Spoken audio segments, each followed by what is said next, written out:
हम निरूपा झा अहाँ सबके प्रणाम कर रहल छी। हम एकटा नचारी सुना रहल छी। यदि पसंद आवे तो चैनल के लाइक शेयर और सब्सक्राइब जरूर करें। धन्यवाद। आओ सुनो एकटा नचारी।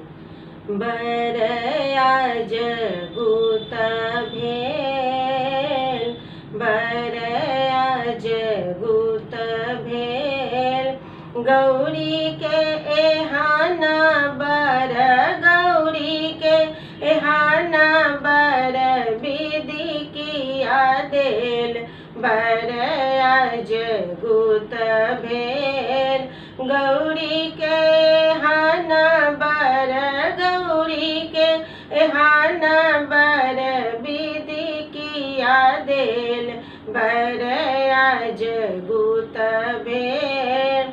पूरी कचौड़ी को हबर में गेल, पूरी कचौड़ी को हबर में गेल, एतबे में भोला बाबा, एतबे में भोला बाबा भांग पी लेल, बरया जगुत भेल, गौरी के एहाना बर, गौरी के एहाना बर, विधि किया देल, बरया जगुत भेल।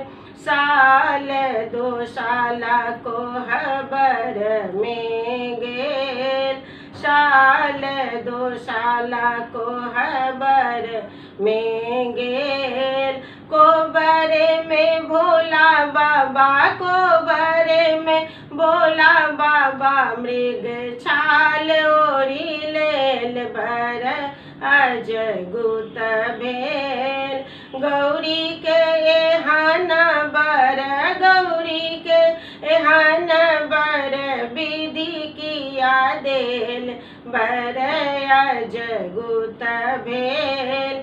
तेल फूलेल को हबर में गेल, तेल फूलेल को हबर में गेल, एतबे में भोला बाबा, एतबे में भोला बाबा भस्म ले पी लेल, बरया जगुत भेल, गौरी के एहाना बर, गौरी के एहाना बर, विधि किया देल, बरया जगुत भेल।